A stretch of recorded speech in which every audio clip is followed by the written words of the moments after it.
Sri Aurobindo. Eu sou Sri Aurobindo. Irmãos e irmãs, recebam minhas homenagens. Eu venho a vocês num exercício que não me é habitual, aquele de responder às suas perguntas. Vou tentar fazer tão bem como Juan. Eu os escuto. Questão: poderia desenvolver sobre o silêncio no ilimitado?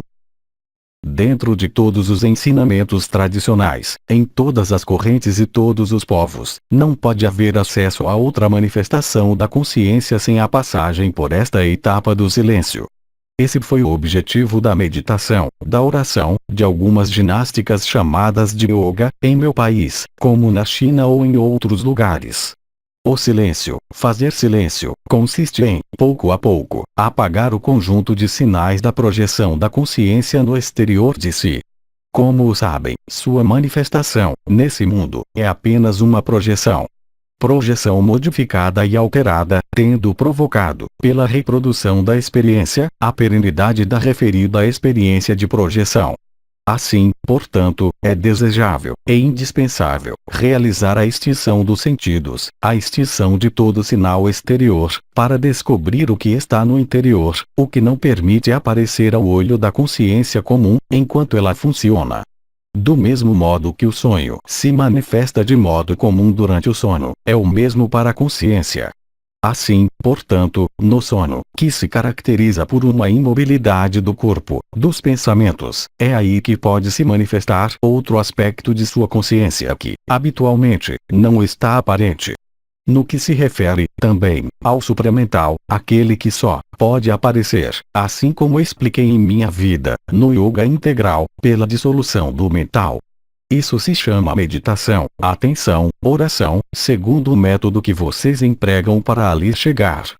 Vocês não podem chegar a entender seu coração, em todos os sentidos do termo, colocando-se na cabeça. Vocês não podem estar na escuta de seu ser interior, qualquer que seja o nome que vocês lhe deem, sem fazer calar o que vem do exterior. Do mesmo modo que, quando fui São João, necessitei de uma reforma intensa, durante muito numerosos anos, para estar apto a recolher as palavras de Cristo. Esta preparação foi muito longa, várias dezenas de anos na penumbra, limitando o mais possível a consciência exterior, comum. É apenas nesse preço que pude estar na escuta, em meu ser interior, das palavras de Cristo. É muito difícil, para o ser humano, deixar-se exprimir, no mesmo tempo e no mesmo espaço, a consciência comum e a consciência supramental. É uma ou a outra. Do mesmo modo que vocês não podem conduzir um automóvel e olhar um jogo do que quer que seja. É o mesmo para a consciência. O silêncio dos sentidos, dos sinais da consciência exterior, é uma preliminar indiscutível para o estabelecimento do silêncio interior e sua plenitude. Esse silêncio não é o vazio. Ele é pleno. Pleno da vida e da pulsação da vida. A tal ponto que, antes de ali chegar, frequentemente é ouvido o que eu chamaria de canto da vida, ou som da alma, ou som do espírito. E é no curso desse som da alma e do espírito, que pode-se estabelecer o silêncio interior. Na China, isso foi chamado de vacuidade, no Tao.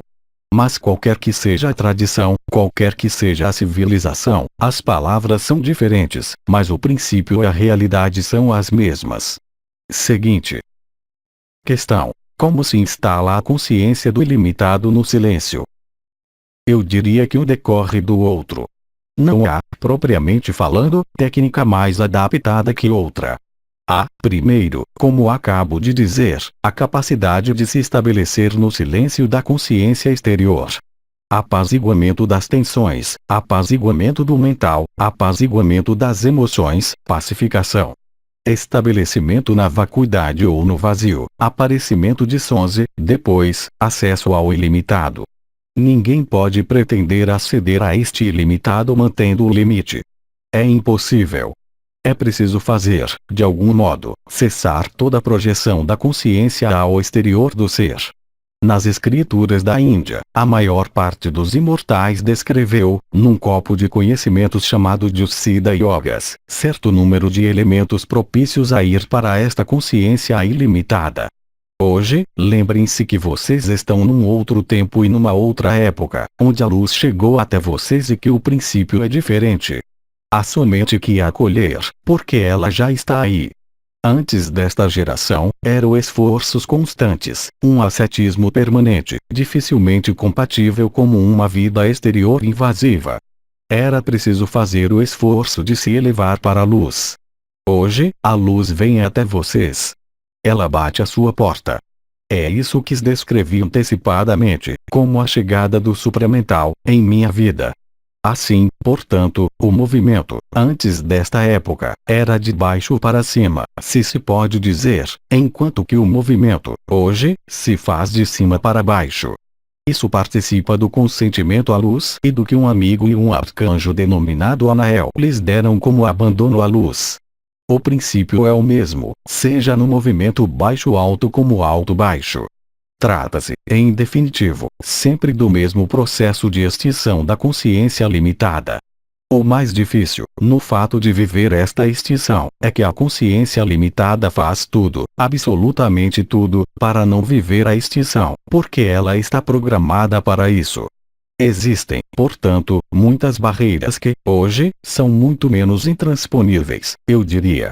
Não é menos verdadeiro que é preciso, entretanto, apagar os sinais exteriores da consciência que os projetam na ilusão. A consciência comum faz tudo para fazê-los crer e fazê-los aderir ao princípio de que a ilusão é a única verdade e a única realidade. O que, bem entendido, é totalmente falso. É uma mudança total de paradigma, de compreensão, de vivência, que tentei ilustrar por esse mecanismo de switch da consciência, que conduz e que conduzirá cada vez mais seres humanos a experimentar a alegria do coração, o fogo do coração e o retorno à verdade. Seguinte questão: a correlação entre consciência, silêncio e movimento, em nossa dimensão e no ilimitado? A correlação, tanto na ilusão como na verdade. O movimento é indissociável da vida, qualquer que seja, unificada ou dissociada, qualquer que seja a dimensão. A vida se caracteriza pelo movimento.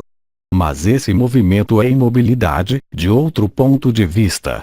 O princípio da reversão, que se acompanha da passagem de uma dimensão a outra, ao nível das dimensões unificadas, passa por esta fase de switch, mas muito mais natural. Passar, por exemplo, para um arcanjo, de sua forma arcangélica, tal como vocês a representam nesta dimensão, para sua dimensão original, se faz por essa reversão e esse silêncio.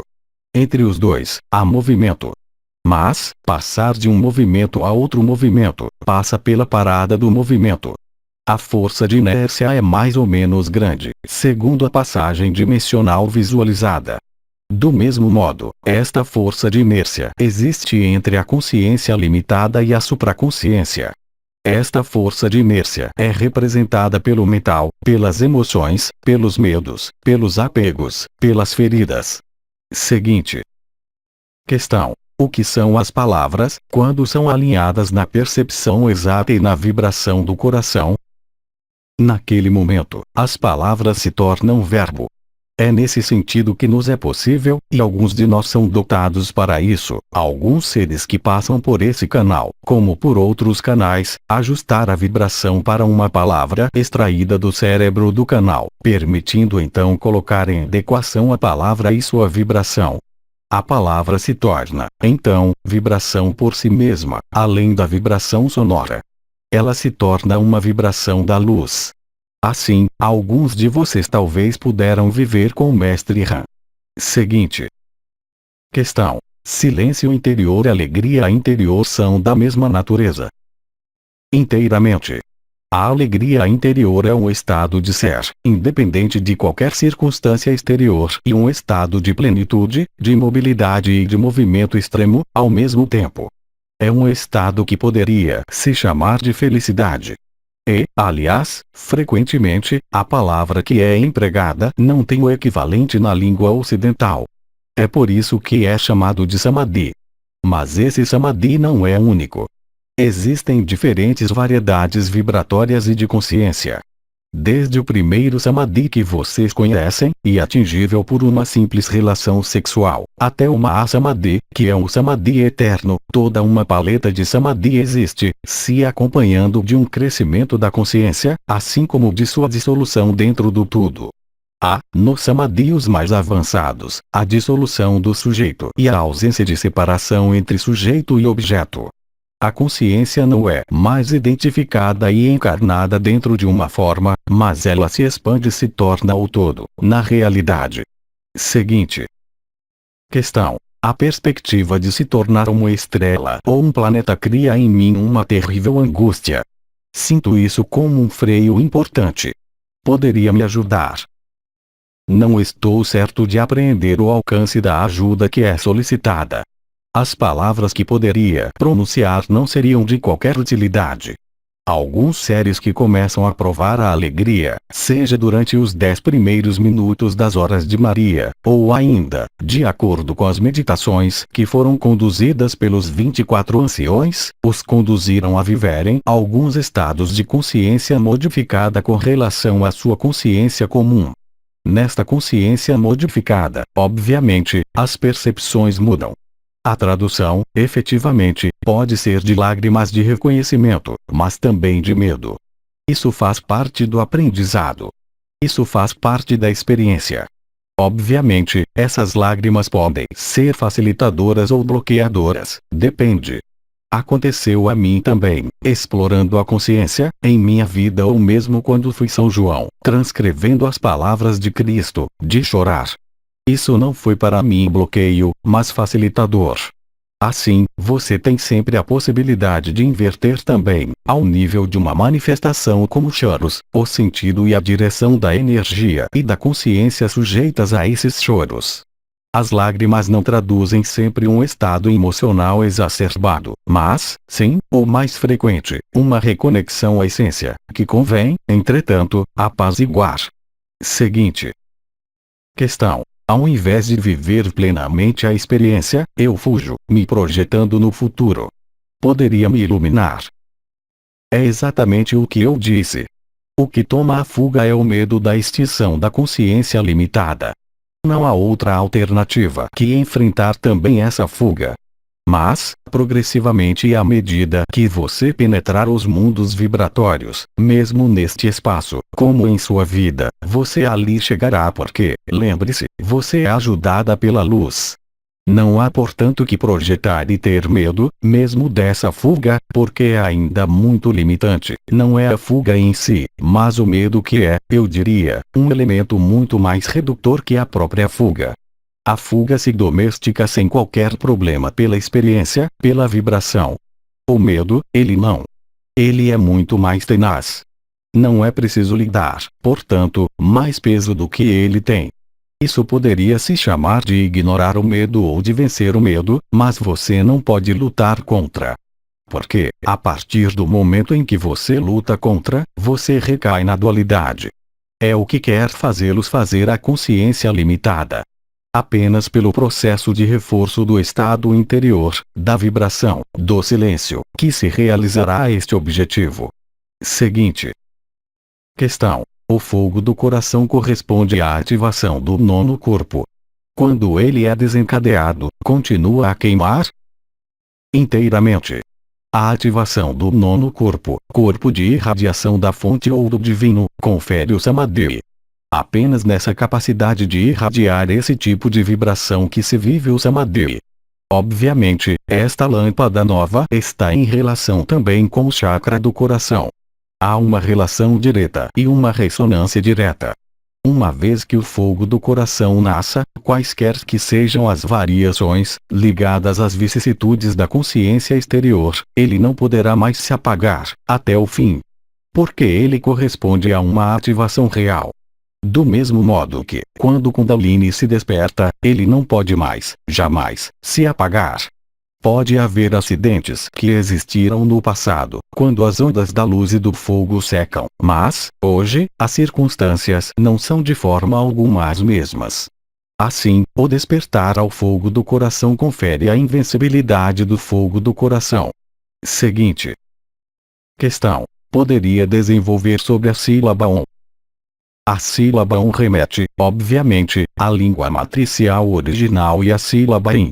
A única diferença é que, nas vibrações novas, o in está associado a uma zona que está situada acima do Manipura Chakra, diretamente em ressonância com o oitavo corpo. Enquanto que o on, o mais frequente, na tradição indo-tibetana, remete à energia da base da respiração, no Svadhisthana Chakra. O que não é de forma alguma a mesma coisa, ainda que a raiz vibratória seja a mesma. O on, aliás, remete a vibrações mais densas e menos elevadas que o in. A experiência é muito fácil a realizar. Meditando no som ou pronunciando o som on, a respiração e a vibração se ancoram no Svadhisthana, enquanto que pronunciando o in, a vibração se ancora na oitava lâmpada. Seguinte questão: pode-se ligar esta vibração com a respiração em nossas práticas? Completamente. A respiração é vibração. No começo era o verbo e o verbo é respiração. Seguinte questão: é preciso prosseguir sem folga os exercícios espirituais até o bascular na existência ou fazer pausas para integrar e estabilizar as coisas? Cada caminho espiritual é diferente. A finalidade é a mesma.